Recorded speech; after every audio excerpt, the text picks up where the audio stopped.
اللہ کے نام سے شروع جو نہایت مہربان اور رحمت والا ہے۔ الف لام میم۔ اللہ وہ ہے جس کے سوا کوئی معبود نہیں، وہ خود زندہ دوسروں کو قائم رکھنے والا ہے۔ اس نے تم پر یہ سچی کتاب اتاری جو پہلی کتابوں کی تصدیق کرتی ہے، اور اس نے اس سے پہلے تورات اور انجیل نازل فرمائی، لوگوں کو ہدایت دیتی، اور اللہ نے حق و باطل میں فرق اتارا۔ بے شک وہ لوگ جنہوں نے اللہ کی آیتوں کا انکار کیا ان کے لیے سخت عذاب ہے، اور اللہ غالب بدلہ لینے والا ہے۔ بے شک اللہ پر کوئی چیز پوشیدہ نہیں، نہ زمین میں اور نہ ہی آسمان میں۔ وہی ہے جو ماؤں کے پیٹوں میں جیسی چاہتا ہے تمہاری صورت بناتا ہے، اس کے سوا کوئی معبود نہیں۔ وہ زبردست ہے، حکمت والا ہے۔ وہی ہے جس نے تم پر یہ کتاب اتاری، اس کی کچھ آیتیں صاف معنی رکھتی ہیں، وہ کتاب کی اصل ہیں، اور دوسری وہ ہیں جن کے معنی میں اشتباہ ہے۔ تو وہ لوگ جن کے دلوں میں ٹیڑھا پن ہے، وہ لوگوں میں فتنہ پھیلانے کی غرض سے اور ان آیات کا غلط معنی تلاش کرنے کے لیے ان متشابہ آیتوں کے پیچھے پڑتے ہیں، حالانکہ ان کا صحیح مطلب اللہ ہی کو معلوم ہے۔ اور پختہ علم والے کہتے ہیں کہ ہم اس پر ایمان لائے، یہ سب ہمارے رب کی طرف سے ہے، اور عقل والے ہی نصیحت مانتے ہیں۔ اے ہمارے رب، تو نے ہمیں ہدایت عطا فرمائی، اس کے بعد ہمارے دلوں کو ٹیڑھا نہ کر، اور ہمیں اپنے پاس سے رحمت عطا فرما، بے شک تو بڑا عطا فرمانے والا ہے۔ اے ہمارے رب، بے شک تو سب لوگوں کو اس دن جمع کرنے والا ہے جس میں کوئی شبہ نہیں۔ بے شک اللہ وعدہ خلافی نہیں کرتا۔ بے شک کافروں کے مال اور ان کی اولاد اللہ کے عذاب سے انہیں کچھ بھی بچا نہ سکیں گے، اور وہی دوزخ کا ایندھن ہے۔ جیسا فرعون کے ماننے والوں اور ان سے پہلے لوگوں کا طریقہ تھا، انہوں نے ہماری آیتوں کو جھٹلایا تو اللہ نے ان کے گناہوں پر انہیں پکڑ لیا، اور اللہ کا عذاب بڑا سخت ہے۔ ان کافروں سے کہہ دو کہ عنقریب تم مغلوب ہو جاؤ گے اور دوزخ کی طرف ہانکے جاؤ گے، اور وہ بہت ہی برا ٹھکانہ ہے۔ بے شک تمہارے لیے ان دو گروہوں میں بڑی نشانی ہے جنہوں نے آپس میں جنگ کی، ان میں ایک گروہ تو اللہ کی راہ میں لڑ رہا تھا، اور دوسرا گروہ کافروں کا تھا جو کھلی آنکھوں سے مسلمانوں کو خود سے دگنا دیکھ رہے تھے، اور اللہ اپنی مدد کے ساتھ جس کی چاہتا ہے تائید فرماتا ہے۔ بے شک اس میں عقل مندوں کے لیے بڑی عبرت ہے۔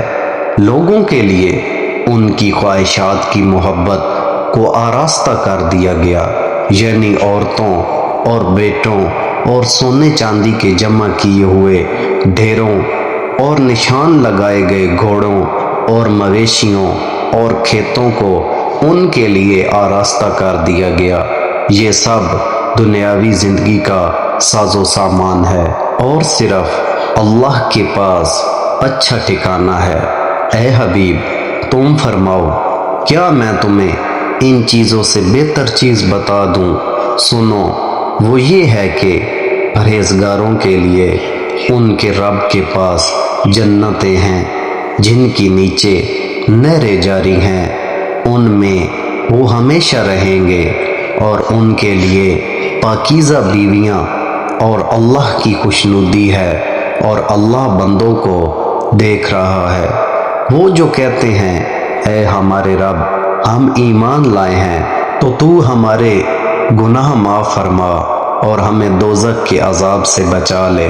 صبر کرنے والے اور سچے اور فرما بردار اور راہ خدا میں خرچ کرنے والے اور رات کے آخری حصے میں مغفرت مانگنے والے ہیں، اور اللہ نے گواہی دی کہ اس کے سوا کوئی معبود نہیں، اور فرشتوں نے اور عالموں نے انصاف سے قائم ہو کر اس کے سوا کسی کی عبادت نہیں، عزت والا، حکمت والا۔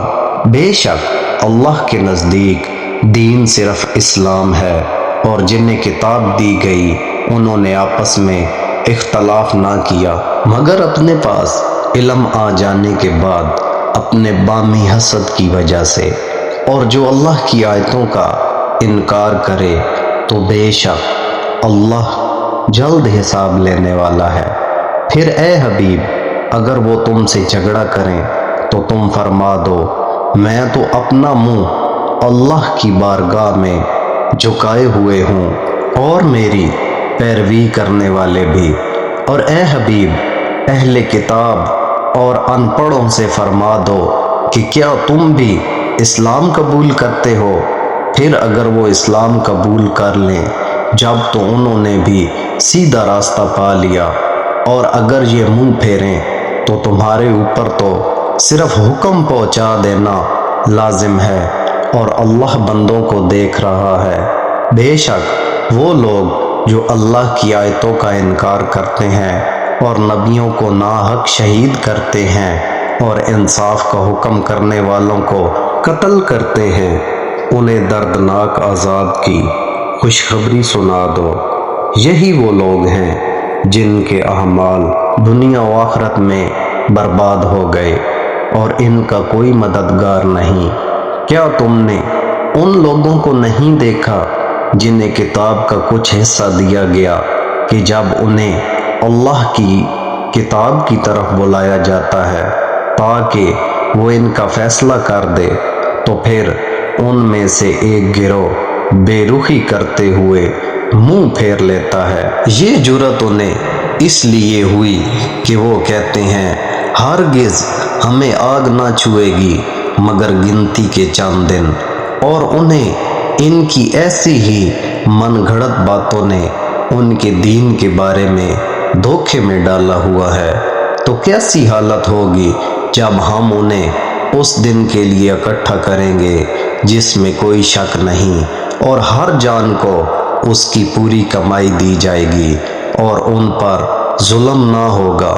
یوں عرض کرو اے اللہ ملک کے مالک، تو جس سے چاہتا ہے سلطنت عطا فرماتا ہے اور جس سے چاہتا ہے چھین لیتا ہے، اور تو جس سے چاہتا ہے عزت دیتا ہے اور جس سے چاہتا ہے ذلت دیتا ہے۔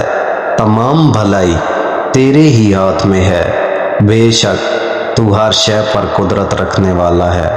تو رات کا کچھ حصہ دن میں داخل کر دیتا ہے اور دن کا کچھ حصہ رات میں داخل کر دیتا ہے، اور تو مردہ سے زندہ کو نکالتا ہے اور زندہ سے مردہ کو نکالتا ہے، اور جس سے چاہتا ہے بے شمار رزق عطا فرماتا ہے۔